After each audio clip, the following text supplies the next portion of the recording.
Hey guys, what the fuck is up? It's Spilly and welcome back to No Bleeps. This has been a crazy week, honestly, you guys. I feel like so much has happened on the internet, and something that I really feel so passionate about talking about is this Paris Hilton documentary.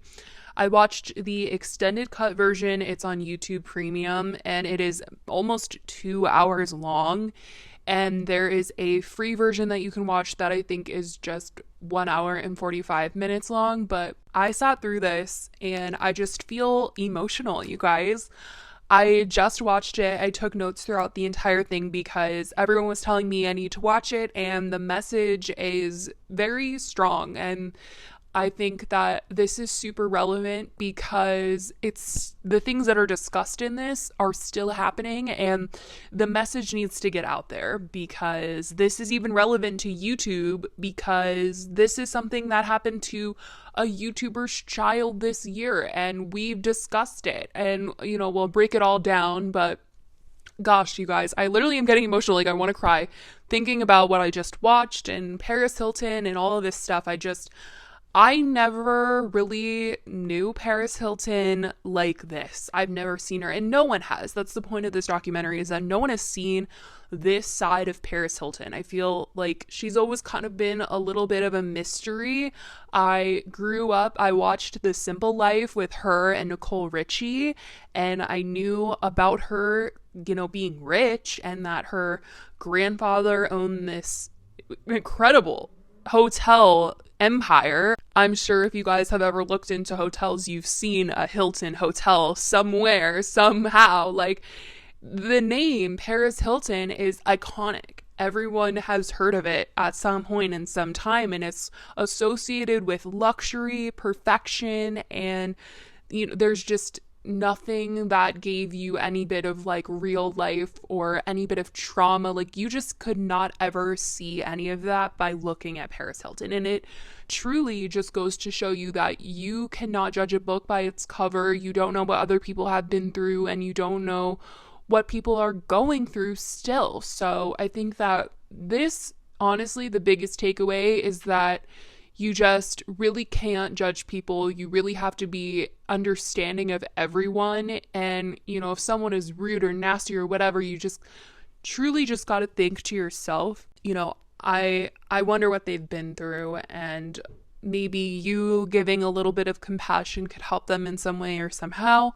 But that's just kind of something that I want to spread in today's podcast, is just that we should be nice to everyone. We don't know what other people are going through, and gosh, this situation is crazy. So let's just dive right on into this whole documentary. In the beginning of the documentary, they're really talking about Paris playing this character. And her mom mentions that she doesn't even know where this voice came from, because throughout this documentary, Paris is talking in her regular voice, which is something that people have never heard of. I've literally never heard of Paris talking normal, which is insane to think about. Her regular, I think, like, on-camera voice is very, like, hi, like, I'm Paris Hilton, like, hey, hi, loves, hi, bitches. It's very high-pitched, very soft-spoken, and very lovely. And her mom is saying, like, she doesn't know where this voice came from, and it almost seems like when she's on camera or she's in public, she's putting on this mask, and also she's pretending to be dumb. Like, she's acting this character that is dumb, like she doesn't know anything. And that's very apparent if any of you guys have ever watched This Simple Life with her and Nicole Richie. The whole point of the show is, like, two rich bitches go into middle America and try to work. Either they're going to be housewives one day or they're going to be working on a farm the next, and they have to basically learn how to do jobs. That's pretty much it.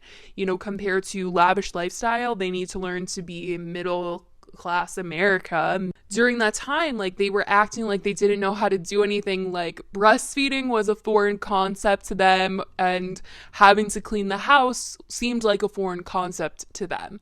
And I think that was what made the show what it was, because it was very interesting to see, like, oh my God, ha ha ha, like these girls don't know anything, like they're so spoiled. And that really added to the reputation that they just don't know what reality is, and that they have this picture perfect life and they don't know a struggle.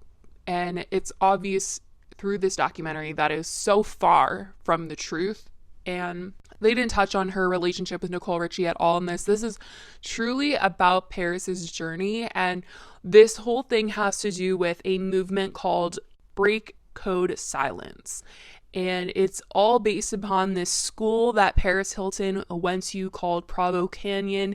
It is in Utah. And I feel sick to my stomach hearing about the things that happen at this school. But finally, a lot of people that are survivors of this school are coming out and speaking out. And they got Paris to finally break through the walls of this fake voice, dumb girl aesthetic that she's created for her brand, and use her platform to stand up for this school. The kids that are still going to this school that are literally 8 and 9 years old. That's like as young as they go. This school's caused such trauma for these kids. It's crazy. I mean, the way that Paris acts today, the reason why she is the way that she is because of this school. And the most I've really ever known about her is truly just the simple life and the fact that she's so lavish and rich, and then that she's been engaged a bunch of times. And I think a bunch of people have always been like, why? And she begins to say that she's always had reoccurring nightmares of two people coming into her bedroom and saying, do you want this to happen the easy way or the hard way? And she tries to run.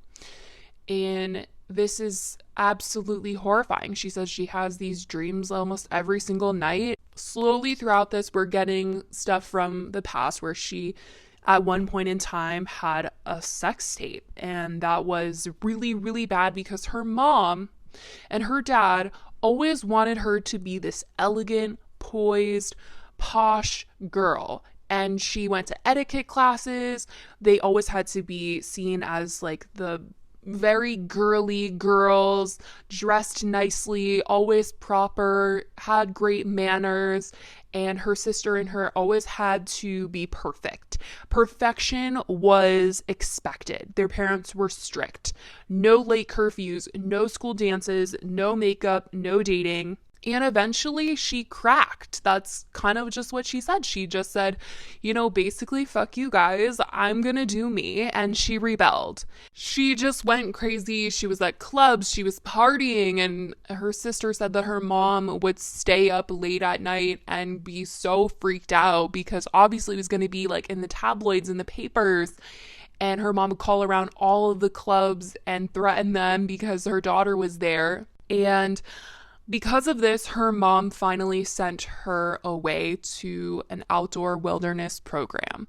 And these outdoor wilderness programs are like emotional growth schools. We talked about this a couple of months ago. We talked about this YouTube family called 8 Passengers on my channel, where the mom, Ruby, and the dad, Kevin, I believe, sent their son away to an outdoor wilderness program in Arizona called Anasazi. That is where they sent their son, and it is basically a wilderness program to treat troubled teens. And he lost like a bunch of weight when he went there, and he said he like broke something. I don't remember what he said he broke, but you're just outside and you have to learn how to live on the land and make food and stuff for yourself with fire, and it's just terrible. I mean, it's terrible. It sounds like torture, and they try to say on the website that it is an intervention program basically that helps children learn how to be independent and be on their own.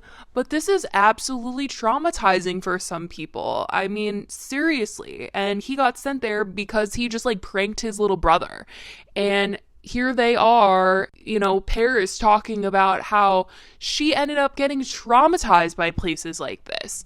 These places are not actually created by therapists and you know, like when you go on the website, there's nothing from an actual therapist that says this will work. It just seems very religious based. And this is not to knock anybody that is religious, because that is not what I'm doing here. This is truly just people that want to control children. And I just don't think that they think kids have valid feelings. I was having a conversation the other day that if I have kids in the future, I want to do gentle parenting, which is a parenting style that is honestly becoming more and more popular, where you really try to talk it out with your child. If your child is throwing a tantrum, if your child is, throwing things. I've seen this, guys. I'm not crazy, you guys. I have friends that have kids and they also do this parenting style. I've seen it in person and I've seen it executed so well, where they sit down and they're like, why are you feeling this way? That didn't make me very happy when you threw that. And I just want to know why you're feeling so frustrated, why you're feeling so upset. And the kids will actually, after some time, learn to be like, I didn't like this when mommy said I had to finish my dinner because I don't want to finish my dinner. I want to eat a cookie right now. And then you just kind of have this conversation and explain. And then throughout time, they kind of just know that they can tell you things and trust you with their feelings. I know I don't have kids. I don't have any room to talk. And probably a lot of people are like, bullshit, that doesn't work. Kids are crazy. They're going to throw tantrums no matter what. But trust me, you guys, I've seen my friends do this. I've seen it executed well. And I also believe my parents were the same way. I never had any harsh punishments. My parents always wanted to talk things out with me. And through that, have always been super open and honest with my parents, been able to tell them everything going on in my life, and never felt like they were going to be super mad at me to the point where they were going to kick me out or anything. And I know that is like a luxury to have, and I feel so blessed. I know that people are raised different ways, and a lot of the times people can't really be open with their parents, or they feel really judged, or they feel like they can't open up. And I think nowadays there are a lot more outlets, places that you can call and vent to, or I just feel like talking about your feelings should be more accepted. That's pretty much where I'm coming from. If you can't talk to your family, you should talk to your friends, people around you, anyone, because holding things inside is not okay. And the message that these places are sending is that you cannot express your feelings, period, end of story, and that it is bad entirely to share your feelings. Your feelings are not valid, and they use fear tactics, and it's just not good. It's not good at all. I understand that there's some really troubled people that come to these places, like they are addicted to drugs and alcohol and all of that stuff in their teenage years, but I truly feel like there's meaning and reason behind why they're doing the things that they're doing, and it needs to be talked about, not suppressed by making them build fires. Like, I just don't see the correlation of building a fire and being outside with no clothes, no food, no nothing. That's really not going to help you. Yeah, that's just my opinion. Hopefully I don't get canceled, guys, because I don't know. I'm scared. I feel like anytime I'm trying to be super honest on the podcast, I'm just scared people are going to be like, blah, blah, blah, at me, but I don't know. I'm just going to be myself. But going back to this entire Paris Hilton situation is that once she went to the school, she stopped trusting her parents, and her parents, kept sending her back to the school even when she begged to stay at home. And she tried to escape these emotional growth schools, and they would just keep sending her back, and they didn't believe her when she kept saying that they were just not a good place to be, and that they were torturing her, and that one time she escaped and the people that were working at this camp caught her, and they just came back, and she said they beat her and her friend up in front of everyone to kind of just set an example of this is what's going to happen if you try to leave. So through this, she just stopped trusting people, and this entire situation has led to why she really can't experience real life love, and why she can't trust people in relationships. She has a hard time opening up and being herself and trusting the people that she's dating, because she feels like once they're controlling, she's like triggered again from all these people that wanted to control her when she was younger. During this entire documentary, she expresses that she wants change. She wants change to happen for herself, because this entire childhood experience that she had is so traumatic, and it's living inside of her, and it's completely dictated how she has controlled her brand and acts the way that she has. She gets into a situation in a part of the documentary where she gets into a fight with her boyfriend right before her set at Tomorrowland. It's a really big deal for her to be playing at this festival because Paris is trying to be a DJ and she has to prove herself, because a lot of the time people think that she's faking it. She's not actually making music, and it's a male-dominated industry, so people are trying to look for ways to bring her down. But she had a fight with her boyfriend right before Tomorrowland. It kind of showed how when people start to be a little controlling in relationships, she immediately just pulls back and is immediately triggered by things that she had happen in her childhood.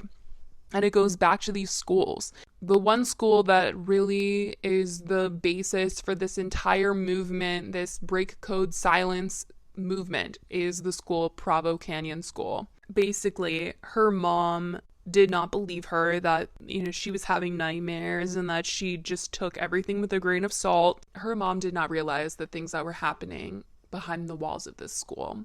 And the things that happened are so traumatic. And one of the producers tells her mom, "Did Paris ever tell you that she was put into solitary confinement where they were treated like prisoners in this school?" And her mom had said Paris never brought it up to her. Paris says that her mom thrived on making sure that the family was perfect, and she didn't think her mom was going to believe her. I mean, her mom had literally just said that she didn't take anything about the nightmare seriously. Like, she took it with a grain of salt, so there's just no way that her mom was going to believe like the things that Paris was saying about this school. She's probably just thinking Paris was being dramatic about it. But knowing that there's other women that survived this school, other people speaking out about this school, her mom finally is starting to realize what actually happened. And I think Paris feels also support in that through the other survivors, that she feels like she needs to come out and be like, this school is fucked up, because it's fucked up. Like, you guys, I feel sick. From everything that I'm hearing, everything that they're saying happened at the school, I literally want to throw up. How this all happened at this one school is that her mom and dad, paid the tuition for this school. And in the middle of the night, I had heard about this because when I was looking up the 8 passengers story of when they sent their son away to the troubled teenage camp, this is one of the ways that they get troubled teens to go to the camp. If they don't willingly go themselves, people will come to the house, kidnap the kids in the middle of the night, and they will be taken to the school. I mean, could you just imagine you're sleeping in your bed and 2 men come and grab you and take you away?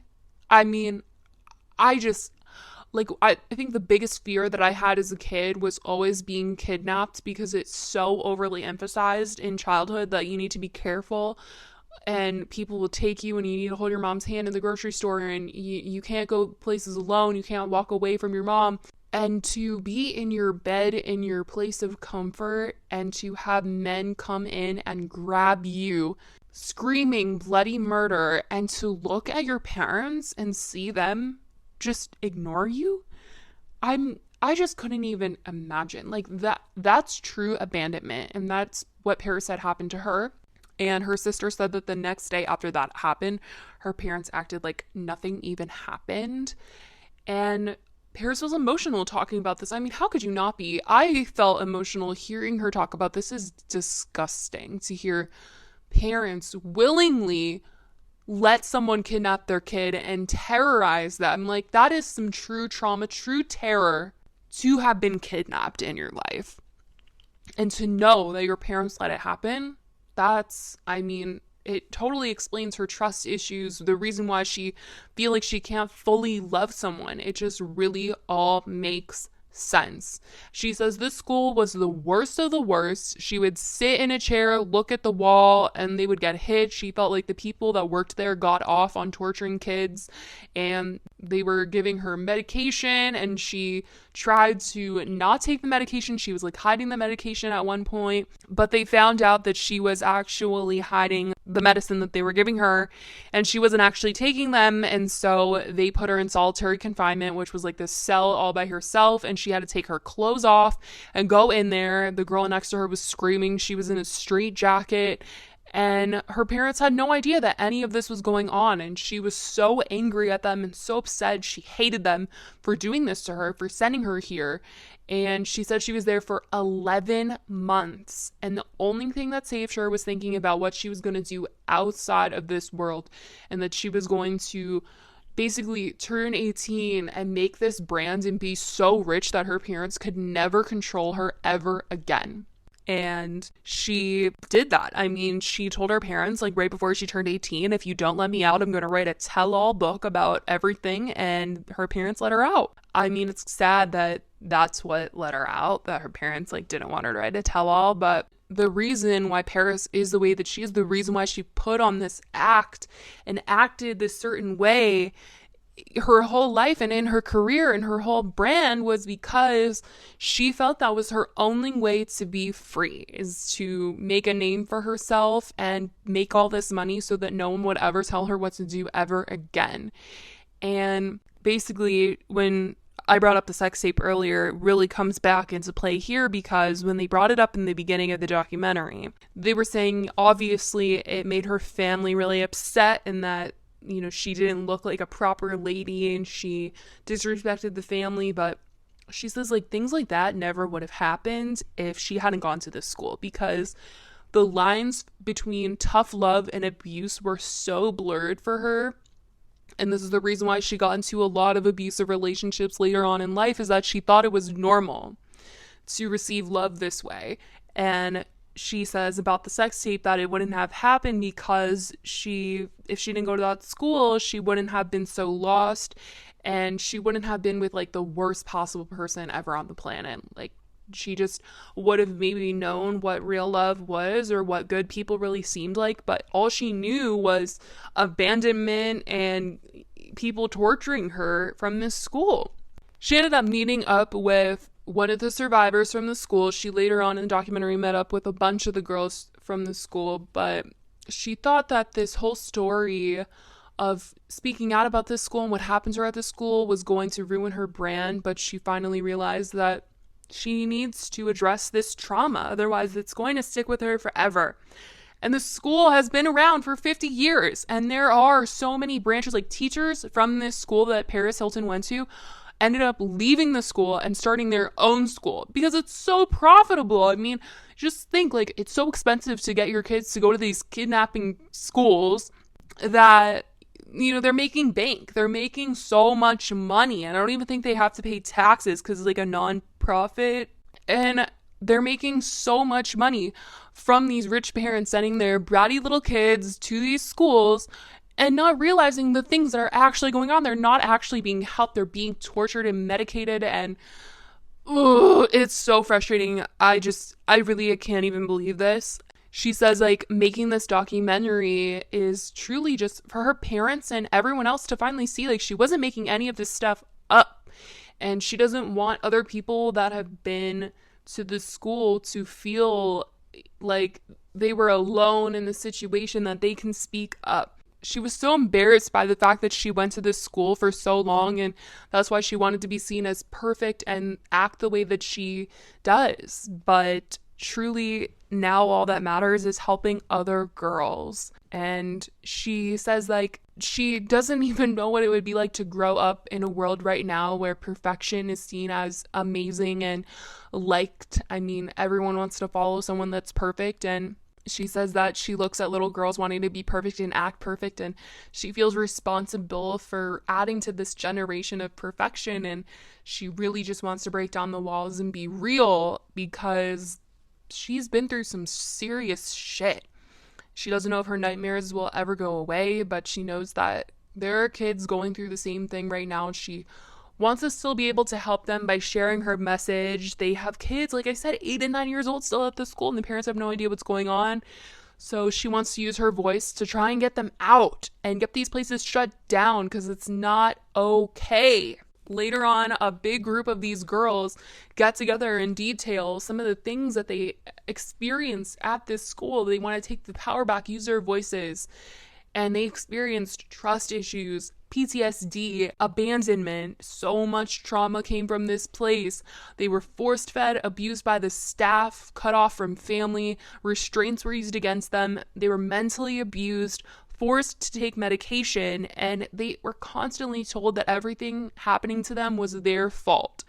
And no child should ever be told to hide their feelings. It's sickening to even think about the fact that anyone would tell a child that they can't have feelings. At the end, she basically told her mom about the movement, and her mom told her that she was proud of her, and that I really think that this will help Paris evolve her brand into being a little bit more real, because I just think this is a side of Paris that a lot of people will be more open to. Like, the world is changing all the time, and perfection isn't always what people are searching for when they want to follow people. I mean, a lot of people that I follow on Instagram right now that are moms are really showing the real side of postpartum and talking about their mental health. And a lot of my friends are more open to talking about how they're mentally doing as well. And I think if Paris Hilton is coming out and opening up about her stuff, I think a lot of people will be open to that, because this is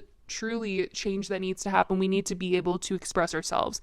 This movement, break code silence. I'm so happy that Paris is doing this, because I think it will help her be just a little bit more free in her own mind, that the things that happened to her were terrible, and hopefully she can kind of push through some of the trauma that is in her life and feel supported, because she has met up with these women that have experienced the same things, and because she realized where her trauma stemmed and is openly talking about it.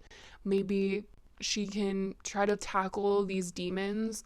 I don't know, you guys, it just breaks my heart that these places still exist and that they're still getting millions of dollars and funding and millions of dollars. Ugh, just disgusting. But I really want to know if you guys watched this Paris Hilton documentary. But let's get into the Q&A portion of this video. I know this was a rather serious video, but I know you guys have been really liking this Q&A section, so I do not want to miss out on it. Someone asked me a question on Twitter, and they said, does it ever get hard for you to keep up with drama? Like when the whole thing with James and Tati happened, there was so much info coming out. By the way, I love your channel. Thank you so much. This is a really awesome question. And honestly, when there's a Dramageddon going on, I'm constantly just on my phone looking for updates, and a lot of us drama channels do talk to each other, especially during Dramageddon. We're like, wait, do you guys know what's going on? What do you think is going to happen? We're constantly sending each other receipts or trying to come up with theories as to what's going on, and sometimes it does get hard to keep up with the drama or to make sure that you're looking at things right when they're happening. I just turn on notifications for everyone that is involved and for all the drama channels that I love and talk to, just so that I'm constantly updated and know what's going on. But this past Dramageddon, it wasn't too crazy to deal with, because people were waiting for Tati to drop her video, and I just had my notifications on for that. And then when Jeffree came out with his apology video, I have my notifications on for that, and people were messaging me oh my gosh, you need to talk about this. And I was literally taking a nap when it happened, so I had to get up, and I was ah. But I don't know, I think it's exciting also. I don't think it's hard, it's exciting, a little stressful maybe, because I'm oh my gosh, I gotta find the receipts, I gotta find this, I gotta do this. But for the most part, you kind of just got to know what the storyline is, what's basically going on, why something happened, what is happening now, and what needs to be done. That's pretty much the basics of any sort of Dramageddon or any sort of drama. And once you kind of know that and understand that, then you're pretty much good. So that's that question. I have another question that someone asked. They said, how long do you see yourself on YouTube? Baby, I'm gonna ride this shit till the wheels fall off. I literally want to do this forever. I love it so much. I love being able to talk to you guys about YouTubers. I love making these videos, researching and being a part of a community and talking to all my friends about this stuff. And drama channel friends that I made just on Twitter, on YouTube. So I'm going to do this until I can't do it anymore. And that's pretty much that. I, think about sometimes like when I have a family, will I be able to do this still? And I think I'll always make time to do this. Like, this is my job at this point and I love it so much. So yeah, that's pretty much that.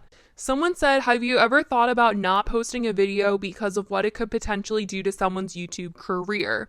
This is a good question, but you can't just hide a story because you don't want to ruin someone's career. I mean, I think in the news industry, if someone beat their wife or something, because this has happened a lot of the time, celebrities, there's stories that have come out where someone has abused their wife. You can't just hide that because it's going to ruin their career. You have to share that so people know. And it's up to other people whether or not they want to support that person or not. I think that the public has a right to know if someone has a platform and they are influencing other people and people are looking up to them, like idolizing them and wanting to model their every move. I think it's important to know who exactly you're looking up to. And a lot of the influencers that I talk to, their audience is young children. So it's important to call people out when they're making mistakes because you don't want kids to think that certain things are okay, like partying during a pandemic when you're on lockdown. That's not okay. And there's claims where people are talking to younger girls. You have to be aware, like, that's not okay. Do not do this. This is not okay. This is illegal. So videos that I make, that other drama channels make, at least in my circle of friends, you can't be like, this is a terrible person, they're discussing blah, blah, blah, blah, blah, like ruin their life. Most of the time, for me, it's kind of just like, this is what I heard, this is what I've seen. You guys can form your own opinions, but I'm obligated to share with you guys because this is being talked about. I'm really not trying to do this because I hate this person. I'm doing this because this is the big conversation right now. It needs to be happening, it needs to be addressed, and hopefully this person can learn. I truly think that cancel culture is not okay, but accountability culture, making sure people can, recognize what they've done and change who they are or learn. That's kind of just how I feel about it. I'm really not ever out here to ruin people's careers. I'm just out here to let you guys know what's going on, let other people know who they're following, and educate not only just the viewers, but the person that I'm talking about. So I really am not trying to be evil. That's just my point of view. But anyways, that's all the questions I'm going to answer for today. I love you guys so much. Thank you so much for supporting the No Bleeps podcast. I love you. I love you. I love you. I will talk to you guys next week in the next episode. Bye, guys.